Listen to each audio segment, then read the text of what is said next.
quando o cristianismo ele já se torna uma religião oficial. Depois nós vamos aí para essa igreja no período medieval, a igreja já moderna, né, que é ali o período de reforma protestante, enfim. Então são classificações assim só mesmo para a gente compreender um pouco desses períodos. É importante porque a gente, quando trabalha com a história, a gente acaba trabalhando com essas questões dessas periodização, né?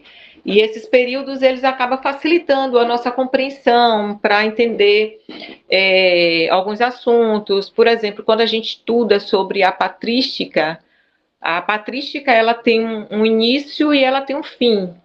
A patrística ela começa ali pelo século II e ela vai até o século V, que é o último pai da igreja, é o Agostinho de Hipona.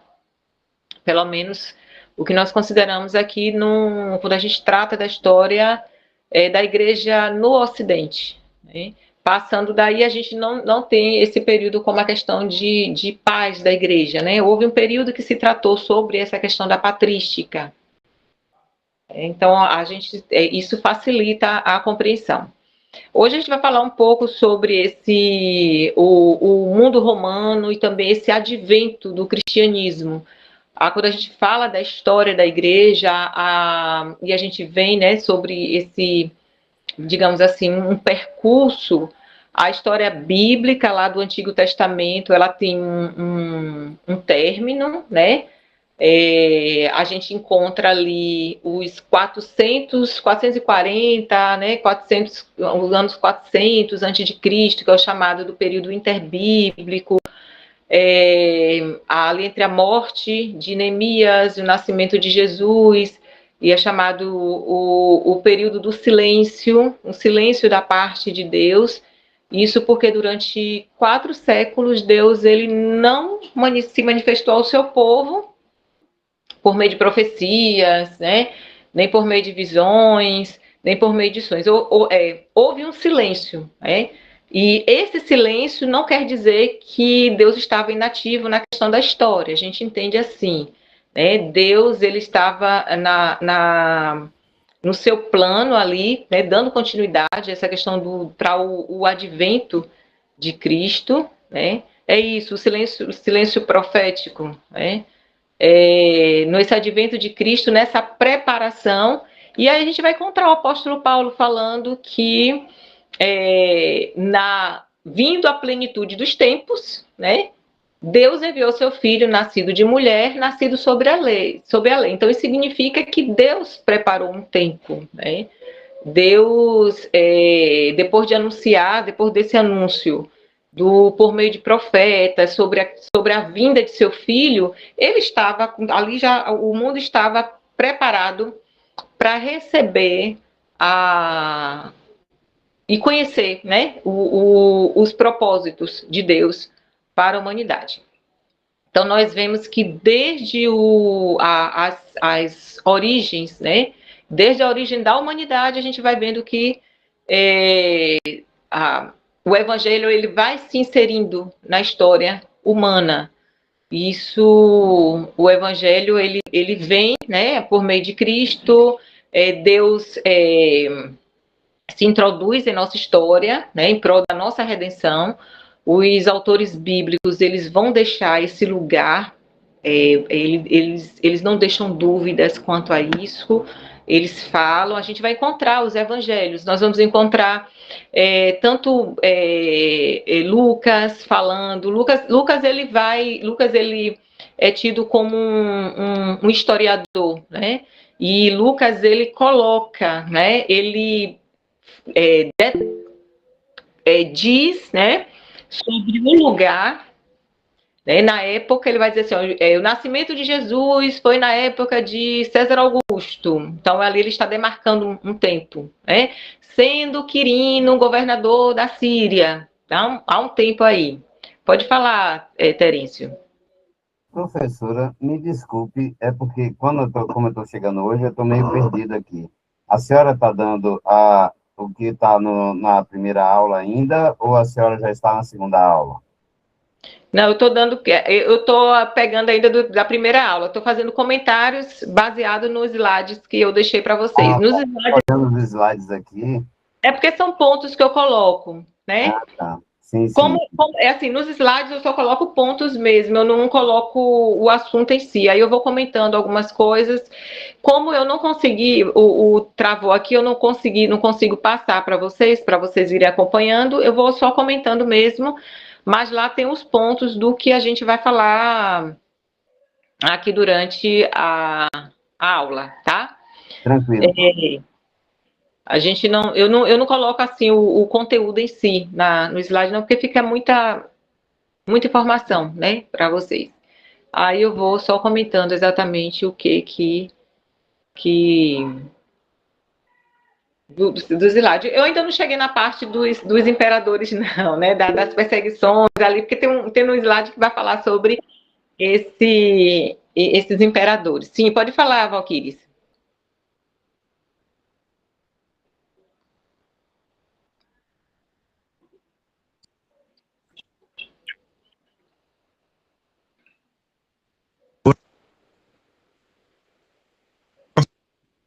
Tá cortando, tua fala tá cortando.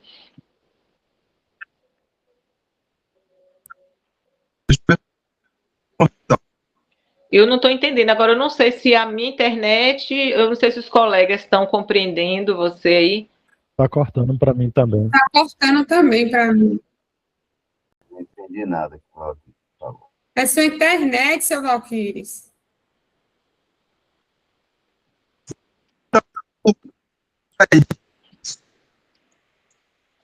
Mas Tá cortando mesmo. Ainda está cortando, eu também não estou entendendo, não. Eu vou escrever. Vê se você sai e depois volta, porque aí de repente sai e volta. Ok. Tá picotando mesmo. Se botar de repente no modo avião e voltar, melhora. Essas coisas. Pelo Brasil afora.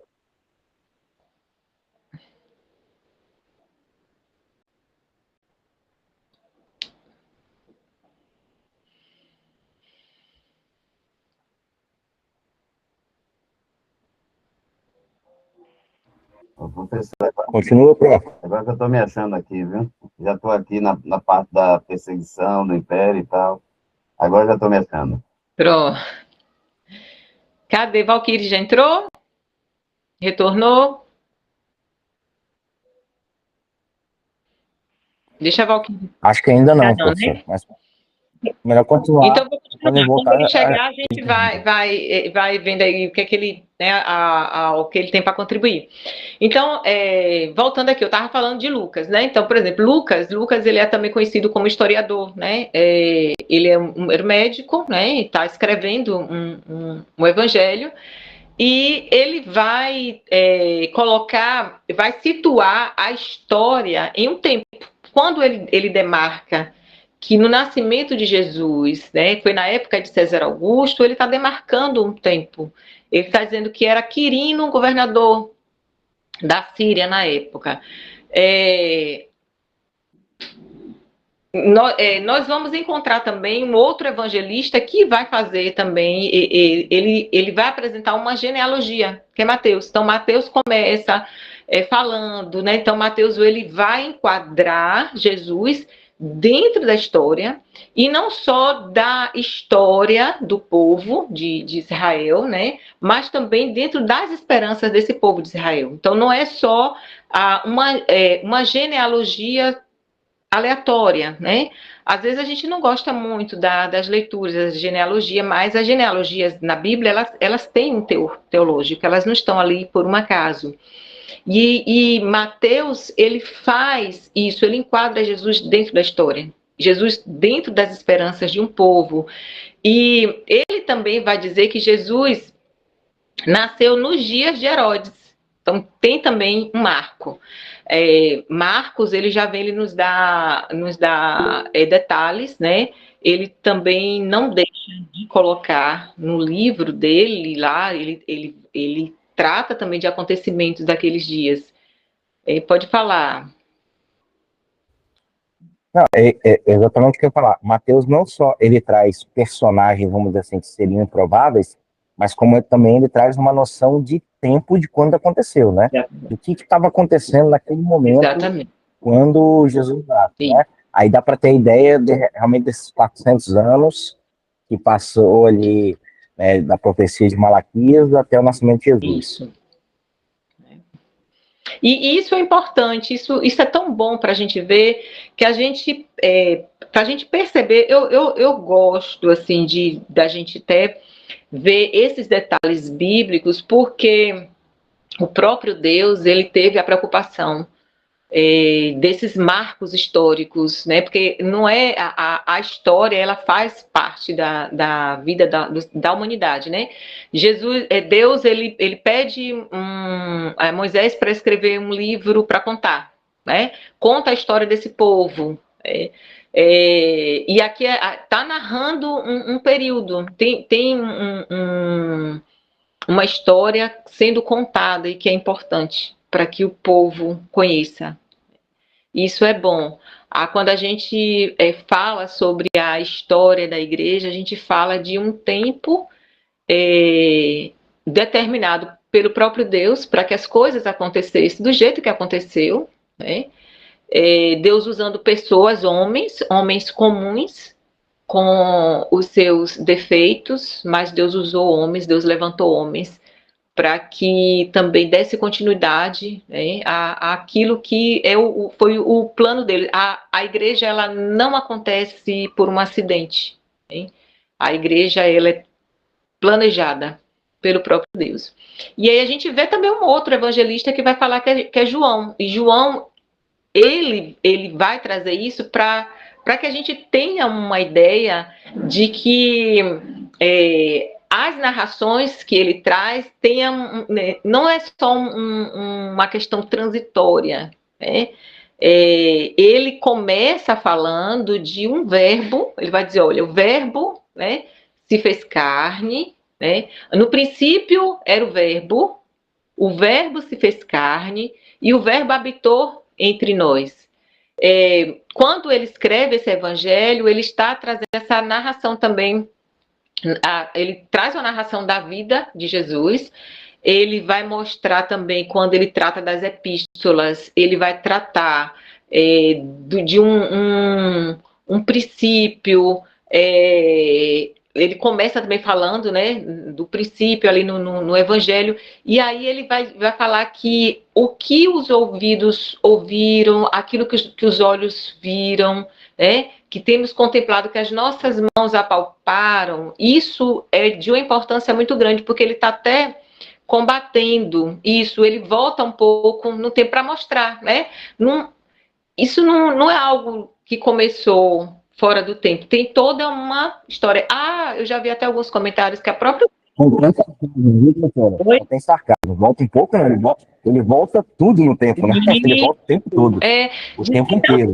Que ele usa ali o princípio que ele coloca, né? Eu não sei se vocês já ouviram falar disso, mas eu já vi comentaristas dizer assim, o termo princípio que ele coloca ali volta até para o princípio que há no Gênesis, né? No princípio criou Deus os céus e a terra, esse princípio que é o Cristo, que é o mesmo princípio que ele está trazendo lá, né?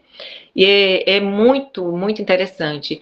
Então a gente vai vendo que a importância da história para a gente compreender também o sentido da nossa fé. Isso não vai se limitar a só a vida de Jesus, né? Ali, naquele tempo, né? Mas vai englobar toda a mensagem bíblica. Então, no Antigo Testamento, então, boa parte do texto sagrado, ele é de caráter histórico. Então, a gente vai encontrar não só os livros que são chamados livros históricos na Bíblia, mas nós temos os livros da lei, que está trazendo relatos, né? Gênesis, o Êxodo, os profetas, eles vão narrar uma história onde Deus está se revelando para o seu povo.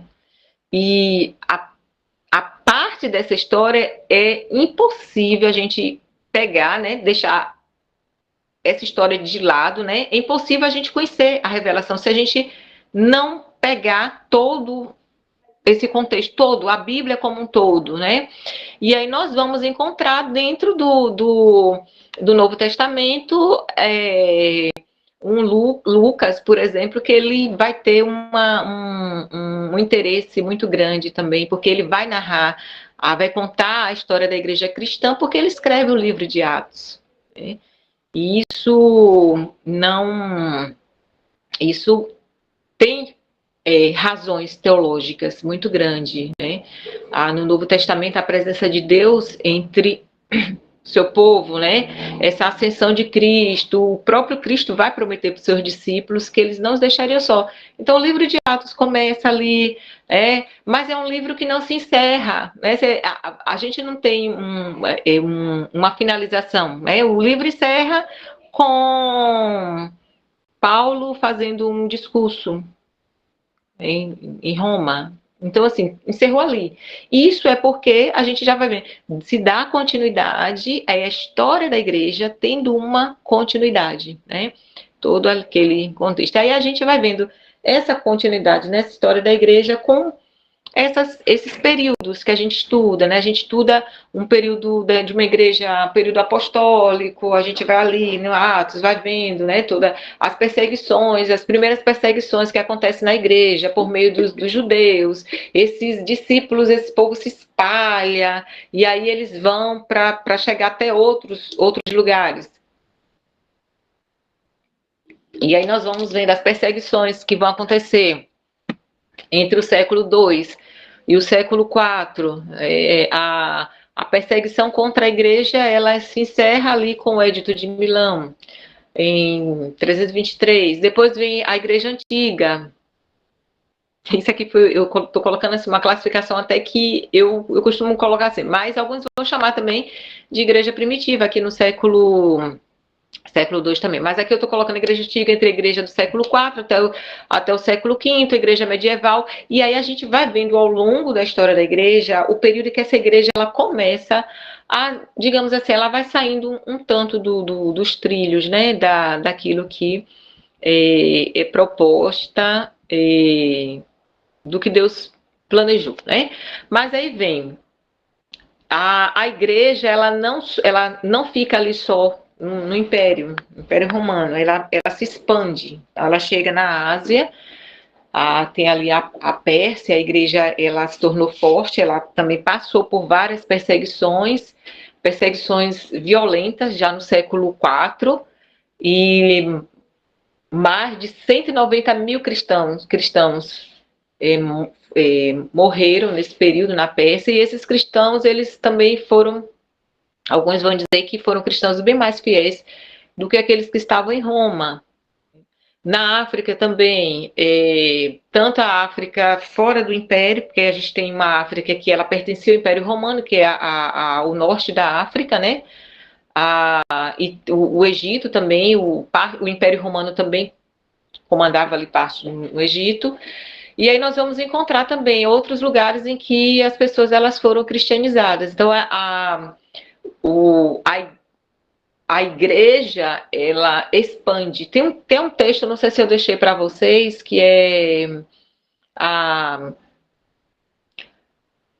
prodigiosa difusão do cristianismo, né? Eu acho que eu deixei lá para vocês. É um textinho assim bem simplesinho, mas ele conta, né, os lugares por onde esse cristianismo, onde esse evangelho vai chegando e vai moldando pessoas, vai modificando e vai transformando a vida das pessoas. Chega também primeiro naquelas comunidades mais carentes, e depois também alcança pessoas com mais recursos, né, dentro do império e fora dele também. E aí nós vamos falar um pouquinho também sobre essas perseguições, os imperadores e as perseguições. Essa história de perseguição dentro da igreja, esse confronto que houve entre a religião cristã e também a questão do paganismo, né, no Império Romano, isso vai começar a partir da morte de Jesus, né, por volta do ano 33, isso encerra com o Edito de Milão em 313, que isso vai legitimar já, dar uma certa legitimidade ao cristianismo, mas ainda assim quem realmente torna o cristianismo a religião oficial do Império não é Constantino, vai ser o Teodósio, já no finalzinho do século IV. Né? Às vezes a gente associa muito ao Constantino essa questão do tornar o cristianismo oficial. Né? Algumas pessoas elas começam a dizer que a partir de Constantino a igreja ela já se corrompe como um todo, mas a gente não deve olhar dessa forma, até porque nós temos aqui pais da igreja combatendo várias das heresias e a ortodoxia ela vai ser consolidada nesse período aqui, do século IV, né, até o século, meado do século, finalzinho, né, do século V, porque a gente ainda tem ali o Concílio de Calcedônia, quando realmente, pelo menos no Ocidente, a igreja ela já adentra a Idade Média com essa ocidental, né? Ocidente, com essas convicções sobre a pessoa de Cristo, né, sua natureza, já bem consolidadas. Então, isso não gera mais questões. No Oriente vai gerar algumas questões. Alguns outros concílios vão acontecer. Mas aqui não, a gente tem Agostinho, a gente tem os pais capadócios defendendo, então não tem como a gente pegar, né, sem um amplo conhecimento sobre a história da igreja e pegar essa igreja aqui ainda no século IV e dizer que ela já está de todo corrompida, né? Vai tendo situações que realmente vai sendo transformada. Com a conversão do Constantino, né, que isso também são questões que se pontua, né, se fala muito sobre essa questão, se ele realmente foi convertido ou não. A gente vai vendo que vai tendo, sim, algumas modificações, principalmente com a questão do culto, mas ainda assim a gente encontra os teólogos que estão ali, os pais da igreja, defendendo a ortodoxia. Pode falar. Boa noite, professora. Boa noite, colega aí. Boa noite. Eu sempre tive uma dúvida, assim, que eu estava analisando uns textos aqui, e aí eu fiquei pensando, a igreja, quando o Império Romano adotou o cristianismo como a igreja oficial em si, ele adotou o tipo de cristianismo que o Império praticava, né? Mas tinha algumas regiões que era diferente o cristianismo, tinha outras práticas. Aí me veio na mente uma coisa, será que eles impuseram também a perseguição a esses cristãos diferentes deles, que tinha outros ramos, né? Porque tinha a forma que eles tinham lá em Roma, lá. E quando eles vieram no Império, que se declarou no Império, com certeza tinha outros cristãos, né? Com outros dogmas diferentes assim. Não sei se eles perseguiam também, ou se aceitavam, só perseguiu os pagãos. Assim, eu não entendi quais eram esses outros cristãos. Porque assim, a gente tem uma igreja, tem a igreja, né, que está ali, tem a igreja em Roma, que é uma mais centralizada, né, um poder mais centralizado. A gente tem a igreja cristã do Oriente, Jerusalém, em Constantinopla, Na Ásia Menor também, né? Na Ásia Menor. Né? Então, Ásia Menor, isso é justamente essa questão aí. Porque, tipo assim, eu fiquei pensando nisso. Eu disse, será que o Império Romano impusera sobre eles a forma que eles praticavam o culto, a forma de culto? Não, o Império Romano, ele não impõe, assim, não é o Império Romano que está chegando, está impondo. Algumas questões, elas vão realmente adentrando a igreja, né? Por exemplo, vai mudando a prática do culto. O culto, por exemplo, a questão do incenso. O incenso, no momento do culto, que era algo que era para homenagem, né, a adoração ao imperador, isso acaba adentrando ao culto. Não para uma adoração ao imperador, mas como algo parte do culto, então já vem as vestimentas, porque se entendia que se o imperador, eles tinham todas aquelas vestimentas, por que agora essas pessoas que estão lidando diretamente com a questão do culto, eles não podem se vestir, se ornamentar de uma bem, então isso vai entrando.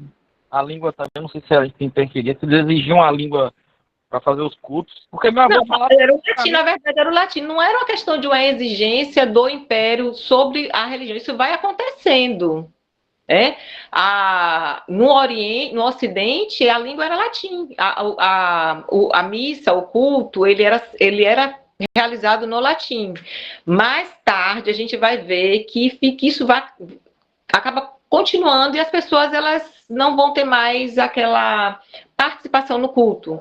Isso vai sendo modificado, porque o que antes, as pessoas, os fiéis antes, eles participavam do culto, eles cantavam, se tinha a mensagem ali, com a chegada desse imperador que está ali, que acaba trazendo, porque o paganismo, vem muita coisa do paganismo também para dentro, porque não é mais uma religião agora por uma questão de fé, de profissão de fé, é mais agora por uma questão de status. Então, pessoas adentravam o cristianismo por uma questão de status, porque o cristianismo é a religião oficial do império. Então, não mais por uma profissão de fé, não mais porque entende a salvação por meio de Cristo. Isso vai, então, por conta dessa chegada, que era agora se tem um crescente número de cristãos nominais, não mais cristãos mesmo por fé, uma profissão de fé em Cristo, mas por nome mesmo, um rei, um determinado reino ali, um condado se convertia, seus súditos todos tinham que ser cristãos, mas que espécie de cristãos, E aí vai adentrando muita coisa para dentro da mudança dentro do próprio culto, essa questão da procissão que se tinha antes, se faziam procissões para se chegar até ao culto. Depois dessas procissões em ruas, elas já vão ser não mais com pessoas cantando para até chegar uma catedral ali, para realizar um culto, mas agora com imagens, carregando imagens. Essa ideia de peregrinação, precisa-se ir até Jerusalém para poder ver as relíquias, isso vai virar um ritual, algo dentro do cristianismo. A mãe do Constantino, ela inicia com essa proposta, da questão das relíquias, de ir até Jerusalém. Então, isso vai virar questões dentro do cristianismo, isso vai acontecendo. Digamos assim que paulatinamente, claro que vai ter algumas igrejas dentro do próprio império, alguns pais da igreja que eles vão se aborrecer com algumas questões. Por exemplo, antes se tinha o culto, quando esse cristianismo ele não era oficial, os cristãos eles se reuniam em catatumbas.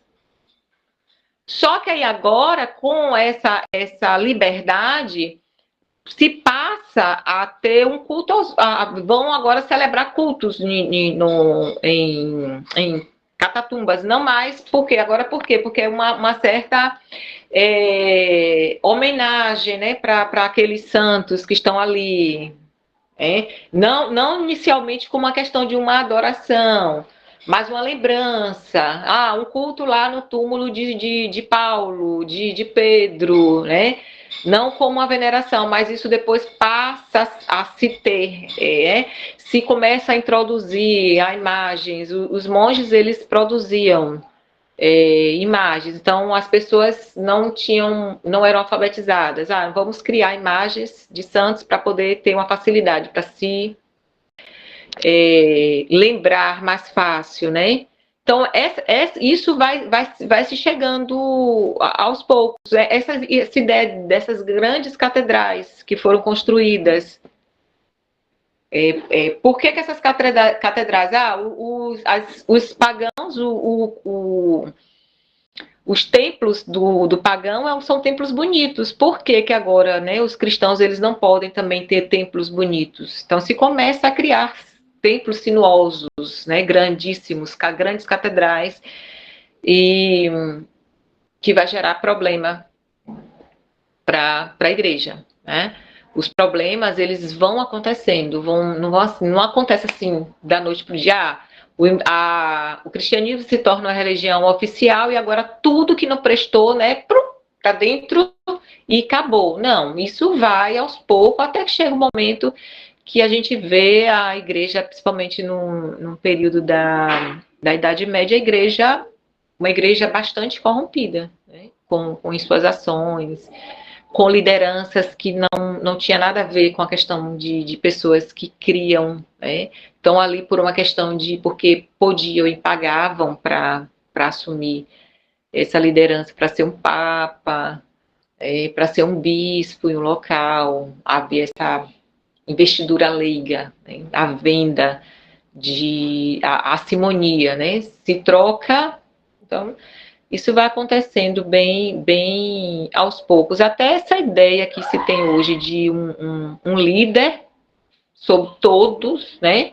Que é o Papa, isso vai ser construído. E isso é construído inicialmente de uma forma muito sutil e muito, digamos assim,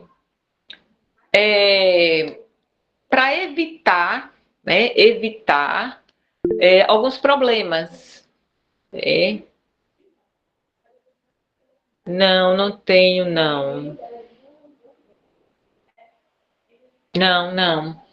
Não vi.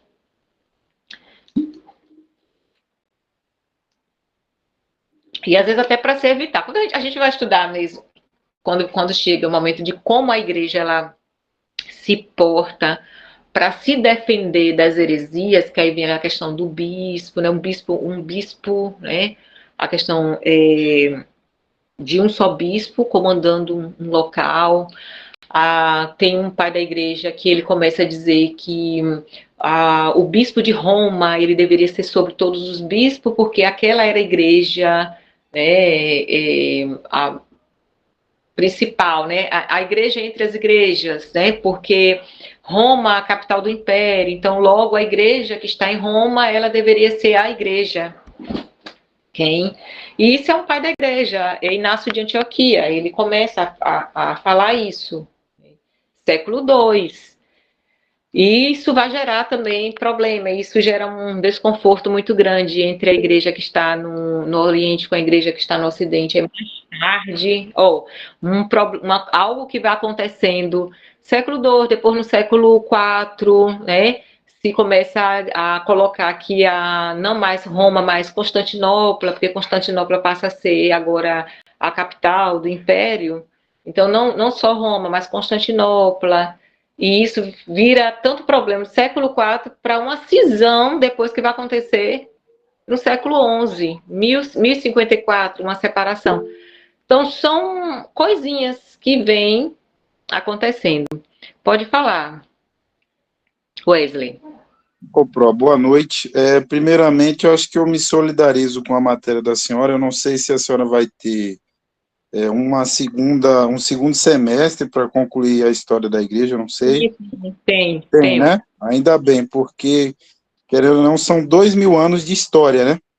Eu acredito, eu não sei se a temática de hoje é a senhora fazer um apanhado geral, mas, assim, eu acho que às vezes a gente acaba misturando muito, porque é muito tempo de história, né? E aí a gente acaba, sei lá, passeando lá para o século IV, para o II, para o VI, e aí acaba eu particularmente, acaba ficando um pouco confuso. Mas, assim, eu acho que seria interessante a senhora, assim, uma pergunta a respeito de algo bem mais básico, a respeito do que a gente entende como história. Eu vi a senhora falando a respeito, citando exemplos do Antigo Testamento, de livros e tal, como documentos históricos.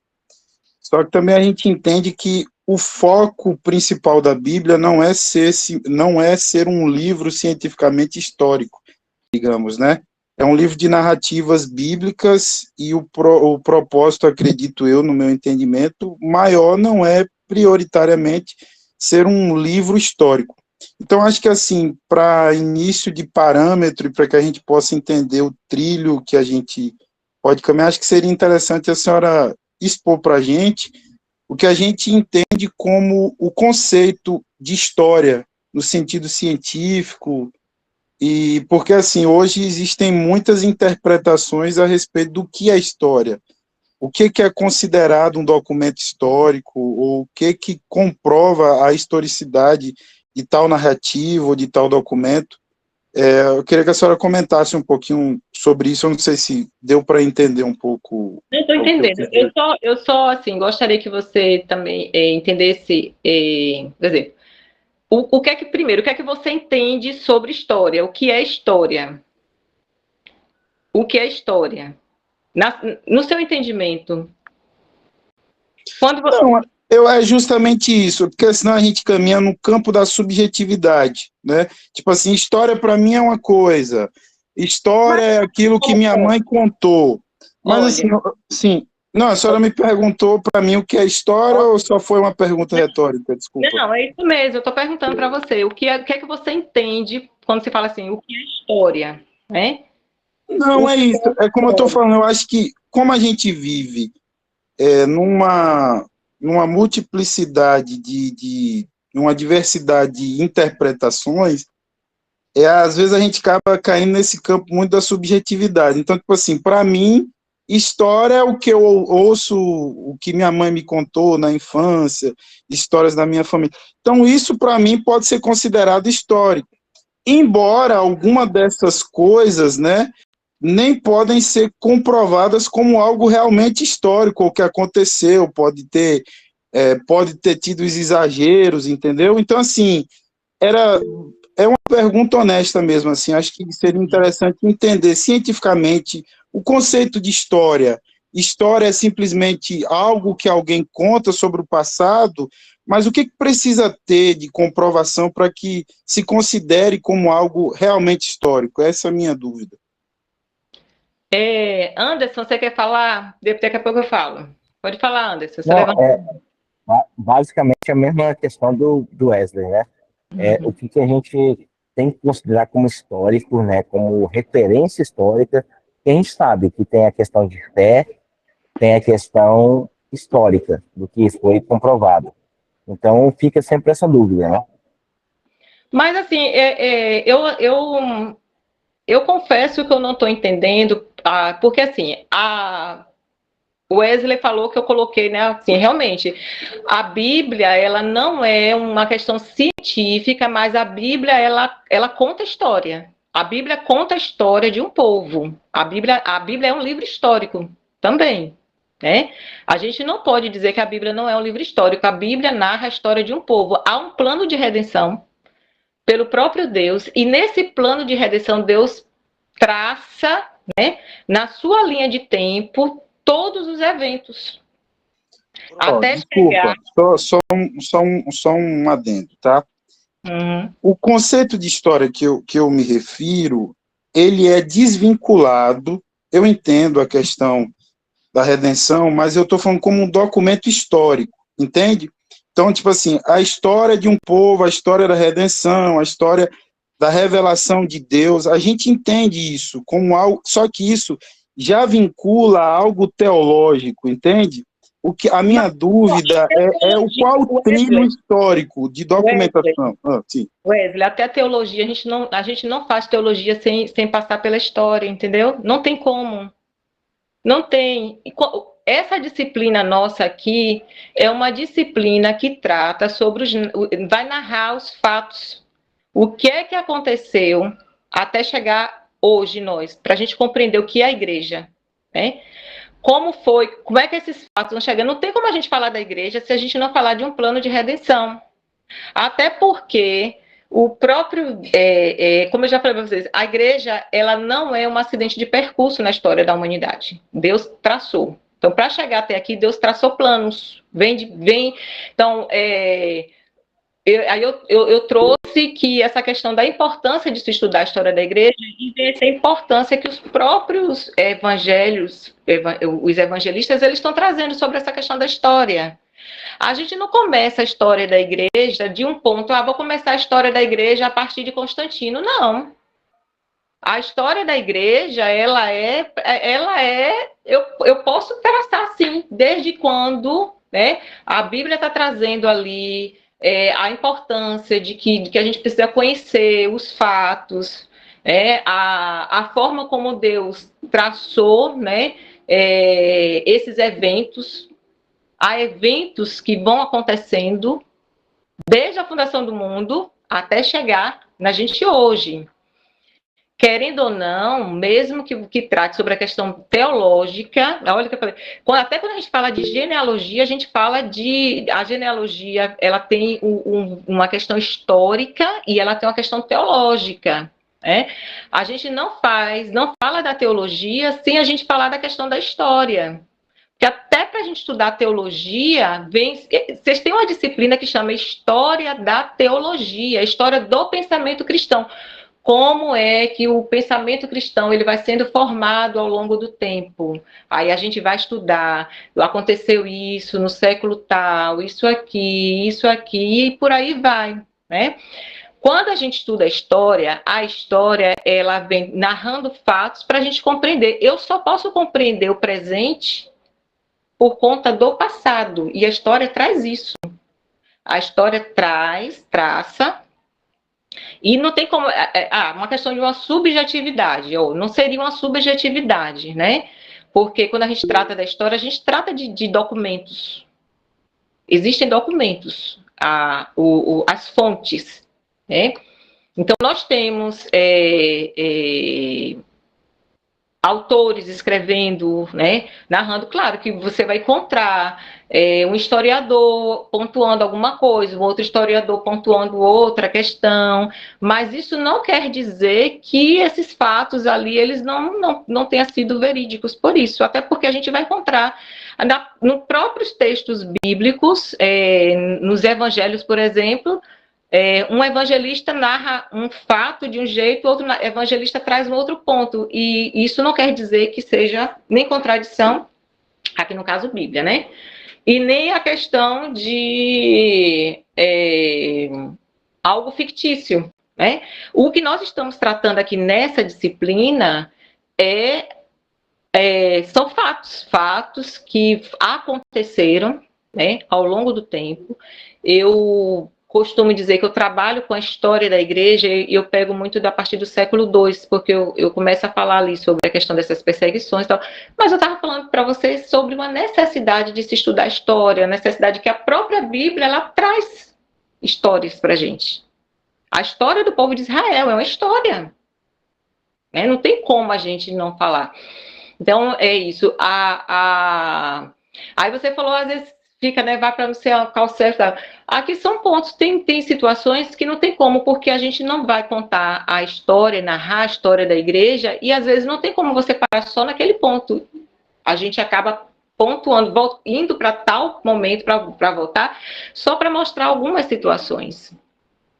A gente não tem como estudar a história e ela ser todinha, certinha, linearmente, né, ali, esse período aqui aconteceu isso, pá, fechou.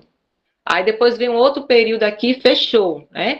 Não tem como. A gente vai, querendo ou não, em um dado momento, a gente vai se remeter àquele fato que aconteceu naquele ano, vai repercutir lá na frente em um determinado momento, e aí a gente vai até lá, mas a gente volta, né? Não vai ficar nessa... Aqui, porque até uma questão de conversar, né? O porquê, né, dessas questões. Por que a igreja, ou Roma, foi o Império Romano realmente que vai impondo, né, a forma de cultuar?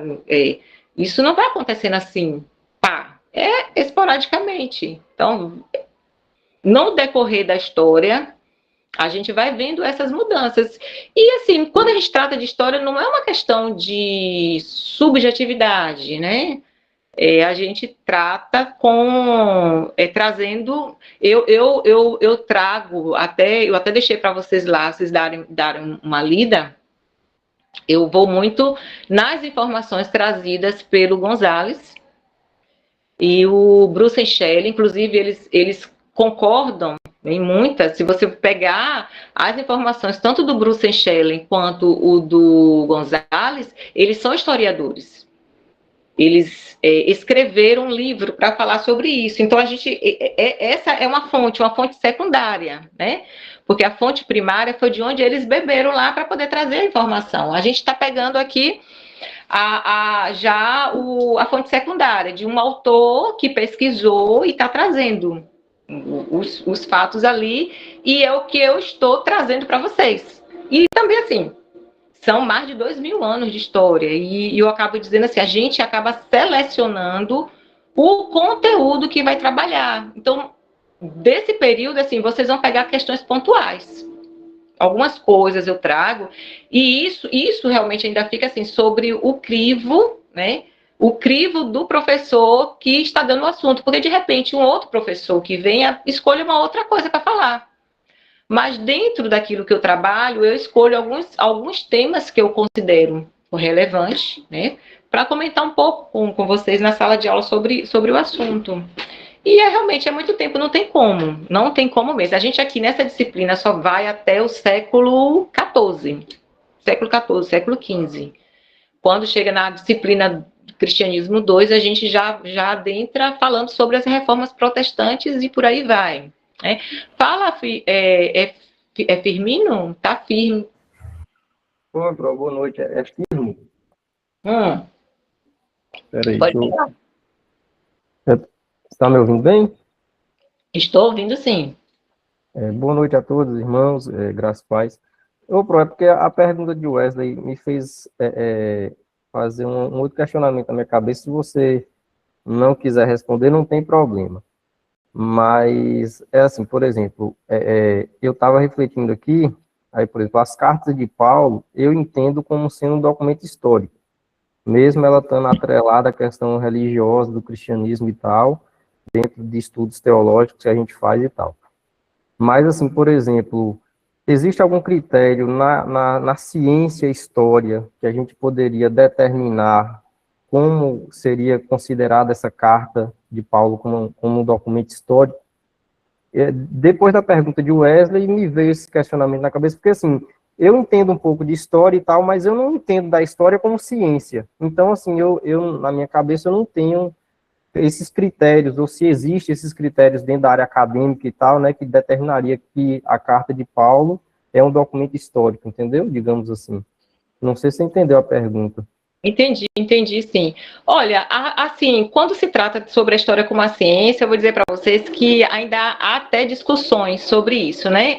Quando a gente estuda sobre a história, há ainda essas discussões. A história, ela é uma ciência? Não é uma ciência? É uma ciência, sim. Por quê? Porque tem método, né?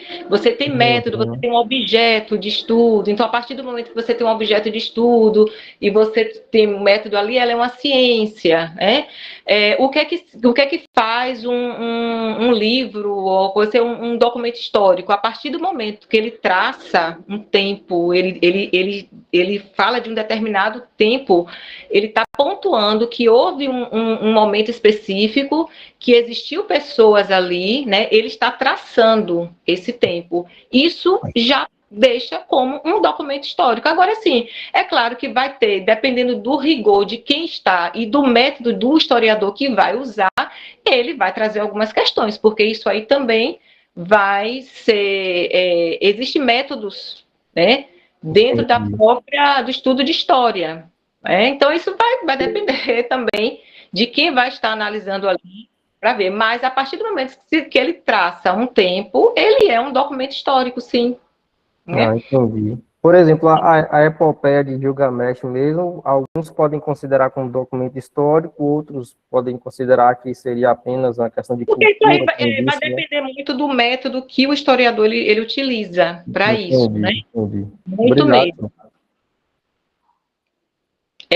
Marton, né? Marton, né? Me corrija, viu, por favor, se eu estiver falando errado.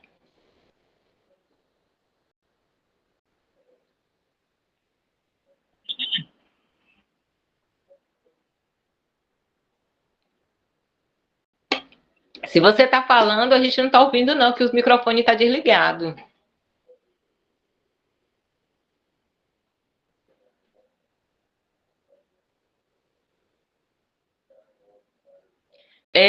Valquíris. Oi, professora. Boa noite mais uma vez. Estão conseguindo me ouvir agora? Valquíris, estou ouvindo. Pode falar.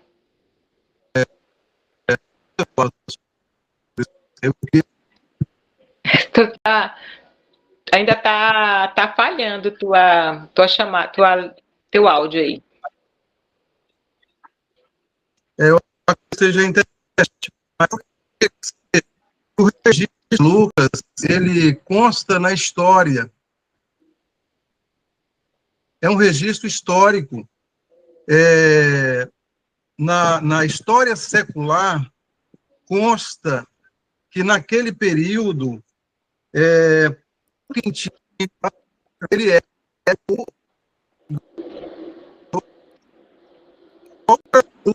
Está cortando, Valquíris. Eu não sei se os colegas estão ouvindo, entendendo aí, mas pelo menos para mim está cortando.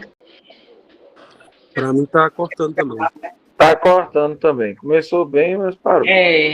A sua internet hoje aí não está contribuindo contigo, não. Ela não está a seu favor.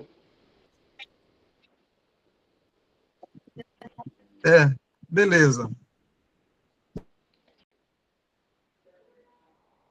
Cadê? Teve outra aí que levantou, Marton, né? Mas saiu, acho que saiu, a internet dele está ruim.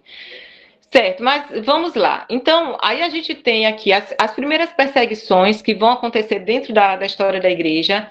Essas perseguições, em alguns momentos, elas vão ser alguns episódios esporádicos, né? E em alguns pontos distintos também do império. Outras vão ser executadas por magistrados locais, sem um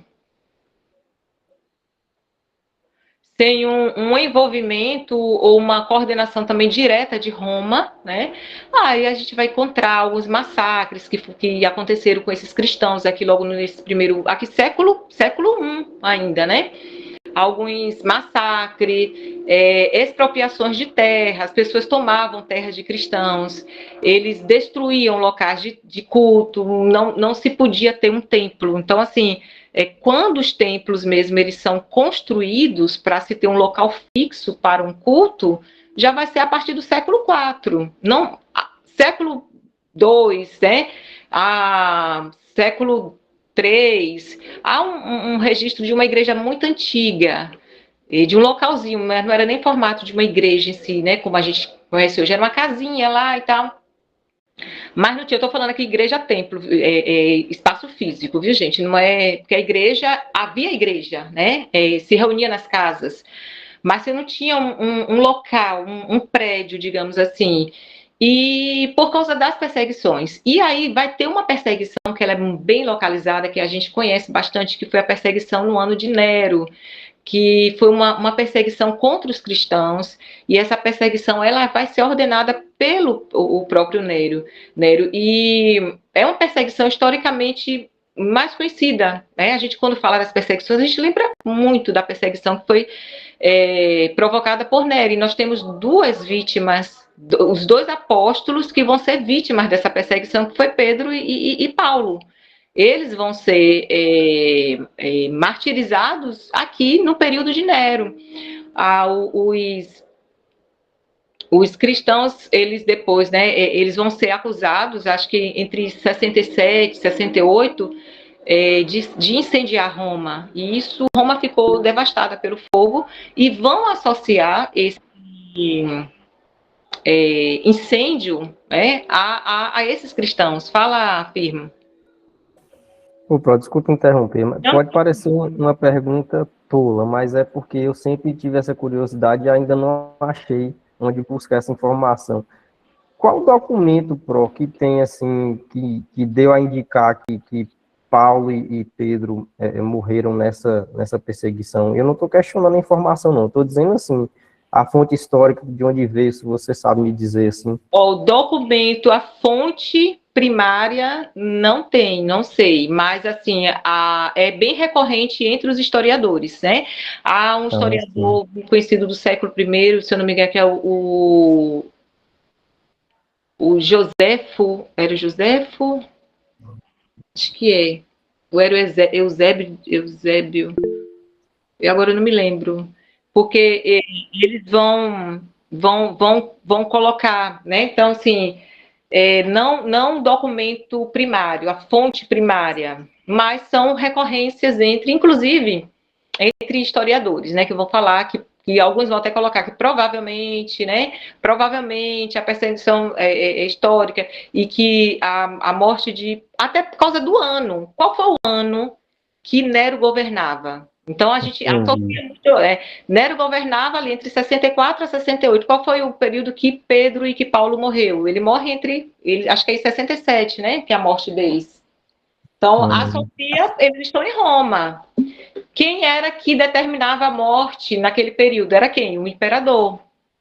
Então, há essa associação exatamente por essas questões, né? Você tem Paulo está numa prisão, na Marmetina, acho que é a última prisão dele, está ali. Acusado está sendo levado para um martírio. Então, assim, quem era o imperador da época? Entendi. Eu já li em alguns livros, assim, nem lembro mais qual é o livro, mas, assim, que já se achou até documento, assim, dos próprios romanos, né, indicando que alguém era cristão e deveria pagar alguma coisa, ou a pessoa negava e era liberta. Eu tenho isso na cabeça, mas não lembro onde foi que eu vi, mas a questão de documentos, assim, dos próprios romanos, né, indicando que isso aconteceu, né. Aí foi por isso que eu perguntei, assim, né, se teve outro documento, né. É porque, assim... Mas eu entendi a resposta. Obrigado. Quem foi? Não sei quem foi que levantou primeiro, se foi Martin ou foi Wesley. Sim, até a narração também da crucificação. Inclusive, sobre essa questão da narração, só um parênteses aqui, da narração da crucificação, eu não me lembro agora, o historiador, se eu qualquer dia, porque eu lembrar, que eu digo para vocês, que diz, que relata que a crucificação aconteceu no dia 7 de abril de 33. Há um historiador da época que ele traz esse relato dessa crucificação, do dia 7 de abril e tal. Só que, assim, a gente não encontra mais informações. Então, você vê que, porque não houve mais, digamos assim, essas informações sendo passadas adiante, a gente não tem, né, essa data tão precisa, né, para dizer assim, mas há um relato de um historiador da época falando sobre a crucificação e colocando essa data. Fala... gente, me perdoa, não sei quem foi o primeiro aí, mas quem foi? Fala, então, tinha levantado a mão da outra vez, mas só para não esquecer que sou Wesley. Sobre a questão das perseguições, o que motivou essa perseguição? Porque foi uma perseguição espalhada por todo o Império, né, Pro? E inicialmente em Jerusalém a gente sabe que foi por conta daquela divergência entre os judeus e os seguidores de Cristo, né, e aí dá sequência aquilo ali. Mas essa perseguição, ela se expande por todo o Império, e aí eu tenho uma dúvida. Os motivos continuam sendo os mesmos que aconteceu em Jerusalém, a perseguição? Eu acho meio difícil, porque, assim, embora os judeus fossem espalhados por todo o Império, eu não sei se eles tinham a mesma força de que eles tinham em Jerusalém, né, que eles montaram todo aquele falso julgamento, né, e conseguiram assassinar de Cristo. Eu não sei se eles tinham a mesma força política pelo restante do Império. Então, assim, quais seriam os outros fatores que levaram à perseguição? E uma outra pergunta, que eu também não sei se casa muito bem, existiam outras religiões que também eram perseguidas no Império? Então, se fosse isso, é uma questão de uma perseguição religiosa ou uma divergência, digamos assim, de pensamento? O que realmente motivou essa perseguição, assim, irrestrita por todo o Império Romano, Pro? A gente tem, por exemplo, as perseguições, elas não foram, nem sempre foram por todo o Império Romano, tá? Primeiramente, por exemplo, no caso de Nero foi uma perseguição local, e foi uma perseguição dirigida aos cristãos. por conta desse incêndio. Alguns historiadores vão relatar o seguinte, alguns até, assim, não há, alguns vão dizer assim que foi o próprio Nero que mandou incendiar Roma, né, porque diz que ele queria criar uma Nerópolis e tal, enfim, mas não se tem comprovação, tá? Não há uma comprovação exata. Há só recorrências de que possivelmente tenha sido Nero. Então, a perseguição lá em Roma, de 64 a 68, isso vai ser muito local, vai ser ali entre Roma, né? Porque do incêndio dizem, né, que tinha a ala onde os cristãos moravam, não aconteceu nada. E aí se passou, o próprio Nero vai acusar os cristãos por conta disso, porque entre eles lá não teve. Eles não tiveram prejuízos. E aí já se tinha uma certa, digamos assim, distinção, né, de quem era cristãos, entre judeus, já se tinha. Mas essa distinção mesmo, e que vai ficar muito pontual, que aí vai virar uma perseguição mesmo, a partir do ano 70, porque até então se via os cristãos como mais uma seita dentro do judaísmo. É mais um grupo, está surgindo, é mais um grupo ali entre os judeus, né? E no ano 70, quando Tito ele invade Roma, ele invade Jerusalém, perdão, Roma não, ele invade Jerusalém e ele destrói Jerusalém, ele destrói o templo, o judeu ele não tinha mais um local para cultuar. Não é isso? Os judeus, eles tinham o templo como lugar onde eles vão, né, prestar o culto, a presença de Deus ali, então era o local onde eles vão fazer a questão do culto.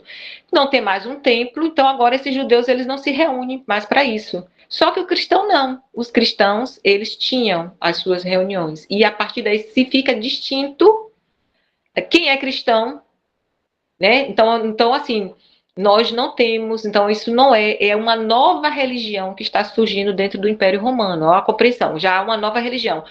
Eles não são, não é o judaísmo, os judeus eles tinham legalidade dentro do Império Romano.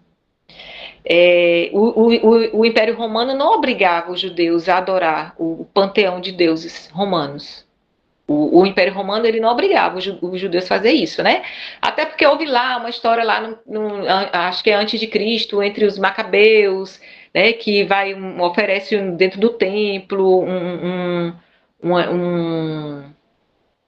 animal lá impuro, e aí há uma confusão, e aí eu sei que eles acabaram não mais permitir, não se intrometendo, né, na questão de fé dos judeus. Então, os judeus, eles têm a religião deles, eles não são obrigados a cultuar o imperador e tal. Eles podem seguir qualquer outra lei do império, mas essa questão religiosa, eles têm a religião deles. Quando surge essa distinção entre quem é cristão e os judeus, eles começam a perceber, há uma nova religião, e começa a ter essas imposições de adoração ao imperador. Havia uma imposição de que todos prestassem um culto ao imperador, acendessem o incenso, né? Só em acender o incenso e se inclinar diante do imperador já era um culto para ele. Então, os cristãos, eles eram intolerantes quanto a isso, porque os romanos, eles eram tolerantes. Então, qualquer grupo que eles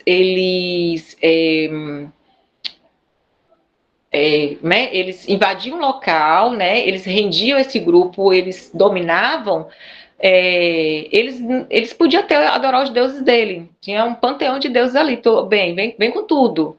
Mas para um cristão, o Quírios não é o imperador, não é César. O Quírios é Cristo é o nosso Senhor. Então nós não nos rendemos ao imperador, nós não acendemos o incenso para ele. Então isso vai virar um problema. Por quê? Porque eles passam a ser como se eles fossem insubordinados, alguém que não está querendo promover uma paz dentro de um império. Porque logo que você não se rende há um imperador que é o líder, a autoridade, então você não tem mais alguém com quem você possa se submeter, então você vai ser um arruaceiro, você vai ser alguém que não vai pagar seus impostos, né? Só que os cristãos, eles, quanto à questão até de impostos, eles cumpriam com as obrigações deles direitinho. Inclusive, há um, se eu não me engano, é o Tertuliano, que ele vai fazer uma defesa e ele vai dizer que os cristãos, eles eram bons cidadãos. Inclusive, eles eram pró-vidas, eles ajudavam pessoas, eles cuidavam de crianças que eram jogadas, né, fora, né, porque pessoas às vezes não reconheciam, às vezes era uma criança que nascia, um bebê que nascia com problema e os pais não queriam, os cristãos iam lá e adotavam, cuidavam. Os cristãos, eles... Opa, e eu lembro até de um texto, não sei se é quando, acho que os apóstolos estão chegando em Tessalônica, e aí o pessoal daquela região fala, esses que têm alvoroçado o mundo, agora chegaram até nós, né? Então, acho que casa muito bem com isso que a senhora está falando. Exatamente. Então, assim, questões. Os cristãos, eles vão ser vistos como pessoas que não têm interesse em manter uma comunhão na sociedade, porque eles não participavam das festas, das orgias que aconteciam, às vezes, de cultos pagãos. Então, eles já não frequentavam esse tipo de festas. Eles ficavam de fora. E aí eles eram mal vistos por isso. Aí tem um texto que fala assim, se o rio titubear, se o vento balançar, né, e um galho for para lá, eu cair, culpa de quem? Dos cristãos. Se o rio ele seca ou ele enche, a culpa é de quem? Dos cristãos. Então, tudo eles associavam aos cristãos. Catástrofe, culpa de quem? Dos cristãos. Eles vão fazendo muitas associações, né, a isso, porque vão colocar, às vezes, a ideia de algumas dificuldades que, às vezes, que o Império começou. Isso, aí aqui agora Wesley, eu vou pular aqui para o século IV, lembrando, né? Porque, assim, tem um momento, porque, assim, quando eles começam a falar que os cristãos, eles são culpados por catástrofes, por tudo, né? Isso... Mesmo um período em que o cristianismo ele já se torna oficial, ainda se tinha algumas questões sobre isso, e quando o Império Romano ele é invadido no século V, em 476, né, que os bárbaros tomam Roma, o Império Romano do Ocidente, né, derruba Roma, deixa lá, há uma questão dos pagãos que vão dizer assim, olha, que só aconteceu aquilo por conta do cristianismo, por conta da religião dos cristãos, que só por conta né, de ter um cristianismo mono, o império deixou de servir a seus deuses para servir, né, ao Deus do cristãos. E o Agostinho escreve um livro e ele vai dizer não, pelo contrário. Quando os bárbaros invadem e que as pessoas correm para poder se livrar, para livrar as mulheres, livrarem crianças de serem violentadas, de serem mortas, eles correm para onde? Eles vão correr para dentro dos templos, e é lá que eles vão encontrar refúgio, é lá que eles vão encontrar abrigo. Então não tem nada a ver, pelo contrário. Os cristãos, por conta dos cristãos, muitos de vocês que são pagãos, puderam estar vivos. Então, não tem nada a ver, né? Por conta disso. Tinha também, né? Alguém colocou aí as acusações de que eles comiam gente, porque se reuniam e comiam o corpo, né, e bebiam sangue, né? Naquele momento da ceia. Então, eles tinham falava também que os cristãos eles praticavam incesto, porque é irmão casando com irmão, não é irmão, não é irmão, né? Então, ali essas acusações que eles faziam contra os cristãos. Então, não era só uma perseguição vinda por parte do imperador. Tinha os intelectuais que acusavam também, eles falavam que o cristianismo era de uma cultura de pessoas sem conhecimento, né? Não tinha Que é tipo assim, quem é um filósofo que esses cristãos têm para poder mostrar, né, toda a sua questão de conhecimento. Até Paulo diz isso, né, Pro? Que o evangelho para os que perecem é loucura, né? Exatamente. Porque como o irmão Valquíris falou, a cultura romana, ela bebe muito da cultura grega, né? Da cultura helenística. E a figura do panteão grego é daqueles deuses, né? Fortes, e a figura do Deus cristão é um Jesus crucificado, né? Então, acredito que tudo isso é por isso que Paulo vai escrever e vai dizer justamente essa questão, acho que a professora caiu, não foi? Que o evangelho é loucura para os que perecem, mas para aqueles que são salvos é poder de Deus.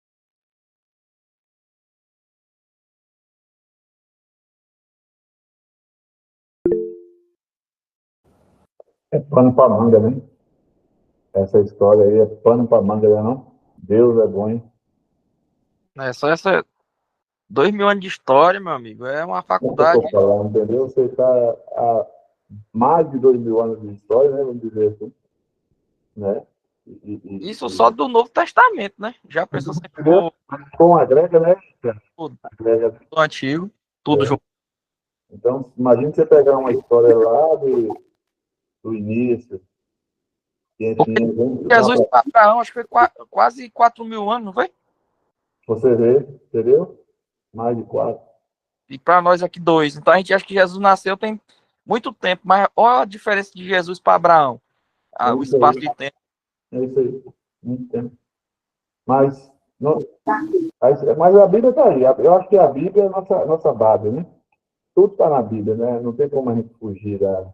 Claro que se fosse colocar na Bíblia tudo que se representa, misericórdia, ela é mais... Você conhece o livro aí? Eu livro, né? Então não tem como você pegar tudo e colocar dentro de um livro, mas o Edson está certinho quando vem procurando essas histórias de como foi. A pergunta de Edson foi perfeita. Ô, irmão Gilmário, e assim, só deixando uma coisa bem clara, assim, eu acho que todos entenderam, assim, a ideia da minha pergunta. Eu não quis em nenhum momento, se transpareceu isso, colocar como a Bíblia não é um livro histórico. Acho que os irmãos compreenderam, e os irmão Firme, o irmão Anderson até reforçou a ideia da pergunta, né? É mais no critério, o que é considerado uma história, quais são os critérios históricos, né? O irmão Valquíris também escreveu. Uma pena que hoje era o dia da sua internet. Irmão Valquíris, está boa, porque o senhor é formado nisso e poderia até nos ajudar, assim, que às vezes a gente não consegue se expressar certinho, né? Mas enfim, só deixando isso claro, se transparecer em algum momento, eu acredito que a Bíblia é um livro histórico. A minha pergunta foi mais no sentido do conceito histórico, né? O que é considerado algo histórico? Só isso. Vocês estão me ouvindo agora? Você se ouve, pessoal? Com certeza, a gente entendeu. O negócio é só olhar o material.